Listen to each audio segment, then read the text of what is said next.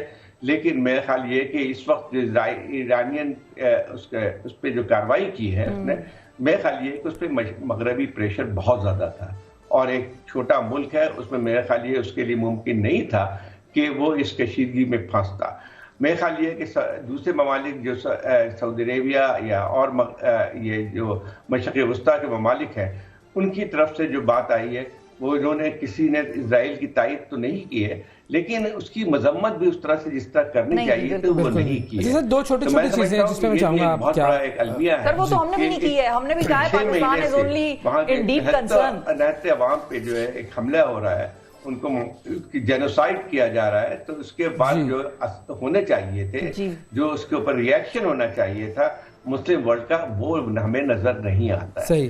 اچھا سر, میں صرف ایک اور چیز پوچھنا چاہوں گا آپ سے کہ ایران کے حوالے سے دو چیزیں سامنے آ رہی ہیں. ایک تو یہ کہ اب کیا ویسٹرن ورلڈ اس کے اوپر مزید سینکشنز لگائے گا, کیونکہ ایران ہمیشہ سے زیر عتاب رہا ہے ان کے اٹامک پلانٹس کو لے کر, اٹامک جو ان کے انیشیٹوز ہیں ان کے حوالے سے. تو اب ویسٹرن ورلڈ ایران پر کس طریقے سے ریئیکٹ کرے گا, نمبر 1. اور نمبر 2 یہ کہ بہت سارے لوگوں کا جو ماننا ہے, جو کہ مطلب عجیب سی بات ہے, لیکن ان کا ماننا یہ ہے کہ دیکھیں یہ ایک ڈرامہ ہو سکتا ہے, کیونکہ ایران نے جب حملہ کیا تو اب اس سے $1.3 بلین خرچ تو ہو گئے آئرن ڈوم کو اس پورے حملے کو فیل کروانے کے لیے, لیکن اب اسرائیل کو مزید ایڈز ملیں گی. تو ایک طرف ایران پر سینکشنز ہوں گی اور دوسری طرف اسرائیل کو مزید فیسیلیٹیٹ کیا جائے گا. کیا یہ سینیریو دیکھ سکتے ہیں ہم آگے؟ دیکھیں, اب ایران پہ سینکشن لگانے کے لیے کوئی چیز بچی نہیں ہے. آلریڈی جو ہے موسٹ سینکشن کنٹری, اور لیکن اس سے بھی ان کو ظاہر ہوا ہے کہ یہ ابھی کی بات نہیں ہے, سینکشن تو 19 سالوں سے لگا ہوا ہے ان کے اوپر, اور اس کے باوجود بھی ایران کو جو ہے ختم نہیں کر سکے ہیں. ایران کی جو ہے ٹھیک ہے ان کو کچھ معاشی مشکلات ضرور ہے, لیکن ایک اور بات سمجھنے کی، یہ دنیا تبدیل بھی ہو رہی ہے. ایک دیکھیں ایک لحاظ سے جو ملٹی پولر ورلڈ ہے، اور یہ نہیں ہے کہ صرف مغربی ممالک کی طرف سے سینکشن لگنے کے بعد جو ہے وہ ایران کی پوری معاشی صورتحال خراب ہو جائے گی. اس وقت جو ہے ایک دیکھا جائے تو رشیا کے ساتھ بھی کے ایران کے تعلقات ہیں، اس کی سپلائی چائنا سب سے بڑا جو ہے اس کا کلائنٹ ہے. تو اس لحاظ سے اگر فرض کیجئے کہ اور میرے خیال گنجائش تو نہیں ہے کہ سینکشن لگے. اگر وہ سینکشن اور بھی لگتی ہے، فرض کیجئے اور پابندیاں میں لگتی ہیں، تو اس میں ایک اور بات بھی کہ ایک طرفہ نقصان نہیں ہوتا ہے، اس کا نقصان جو ہے مغربی دنیا کو بھی ہوگا. بالکل ٹھیک ہے، صحیح. اب اسرائیل کی فیسیلیٹیشن مزید بڑھے گی؟ دیکھیں وہ تو بڑھنے کے، جہاں تک مغربی ممالک کا تعلق ہے، امریکہ ٹھیک ہے، اس کو امریکہ کو پریشانی ضرور ہے کہ اسرائیل جو ہے ایک لحاظ سے جس کو کہتے ہیں اسپوائلڈ برائٹ کے طور پہ جو ہے بیہیو کر رہا ہے، کیونکہ بہت ساری چیزیں جو ہے جو 6 مہینے میں جو واقعات ہوئے ہیں غازہ میں، اس کی وجہ سے خود امریکن اوپینین جو ہے وہ بہت خلاف ہوتی جا رہی ہے. اور خاص طور پہ یہ ایک الیکشن کا زمانہ ہے، اور اس وقت جو ہے صدر بائیڈن جو ہے وہ اپنا دوسرا ٹینیور کرنے کے لیے الیکشن لڑ رہے ہیں، لیکن ان کی جو ہے جو مقبولیت میں واضح ایک کمی آئی ہے. اس کی سب سے بڑی وجہ اس وقت جو ہے وہ جو اسرائیل کے اوپر ان کی جو پالیسی ہے اور غازہ میں جنگ روکنے میں جو ناکامی ہے، اس کی سب سے بڑی وجہ نظر آتی ہے. تو میں سمجھتا ہوں کہ اس کے اثرات تو پڑ رہے ہیں نہ سے. اچھا اس کے بعد آپ مغربی ممالک کو بھی دیکھ لیں، وہاں پہ بھی لوگوں کو ٹھیک ہے حکومت کی پالیسی جیسے برطانیہ، لیکن لوگوں کی طرف سے تو بہت زیادہ اسرائیل کو کرٹیسائز کیا جا رہا ہے. فائنلی آخری چیز صرف یہ کہ آپ کو کیا لگتا ہے کہ اب اسرائیل اس کا جواب دے گا؟ جس طریقے سے اسرائیلی جو اتھارٹیز ہیں انہوں نے کہا ہے کہ ہم اسرائیل کی طرف سے ایران کو جواب دیں گے.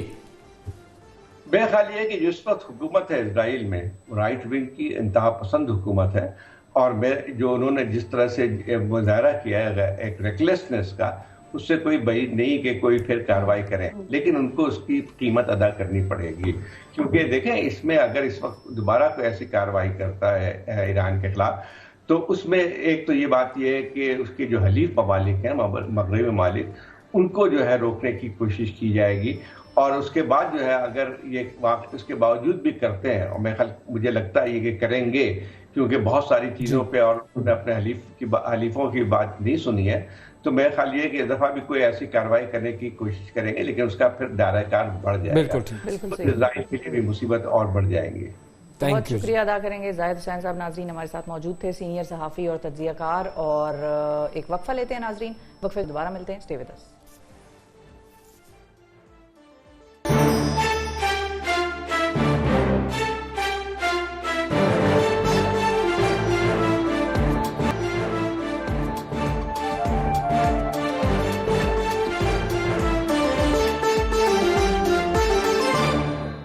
ویلکم بیک جی. محفوظ ڈرائیونگ کیسے کرنی ہے یہ ہمیں سکھائیں گے ریاض میمن صاحب، جو کہ ٹریفک پولیس میں پیٹرولنگ آفیسر ہے، لیکن ان کا اپنا ایک پرسنل انیشیٹو ہے جس میں وہ ویلاگنگ کرتے ہیں اور لوگوں کو محفوظ ڈرائیونگ کے طریقے سکھاتے ہیں.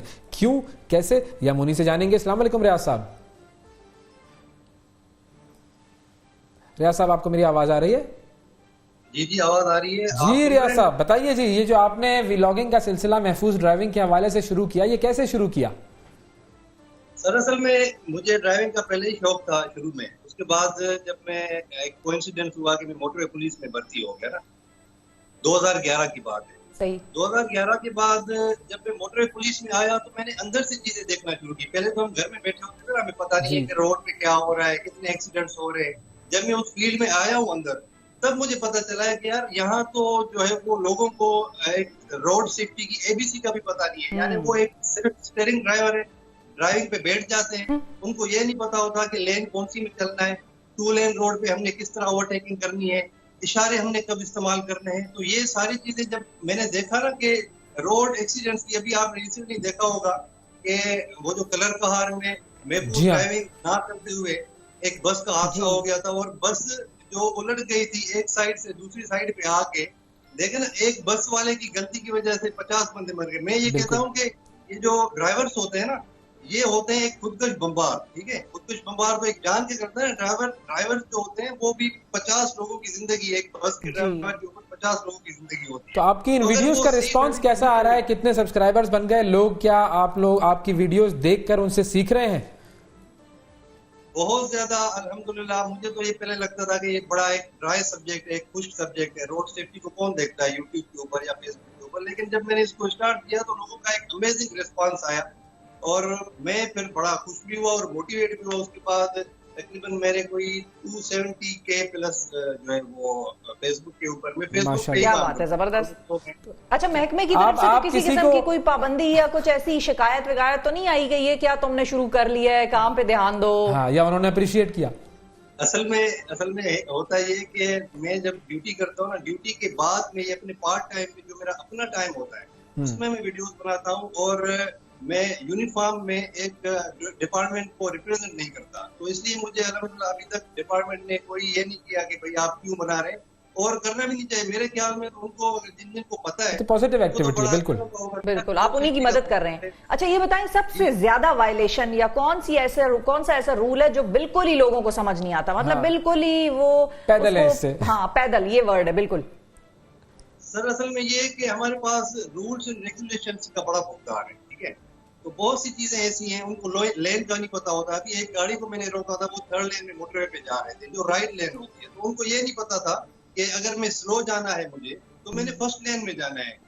اگر ان کے پاس کار ہے پھر بھی انہوں نے فرسٹ لین میں ہی جانا ہے. اگر وہ سلو جا رہے ہیں تو وہ تھرڈ لین میں جا رہے ہیں. تو وہ یہ کہہ رہے تھے کہ مجھے تو یہ پتا ہے کہ بھائی میں تھرڈ لین میں جانا ہے اگر میں سلو ہوں. یعنی لوگوں کو اس کا نہیں پتا.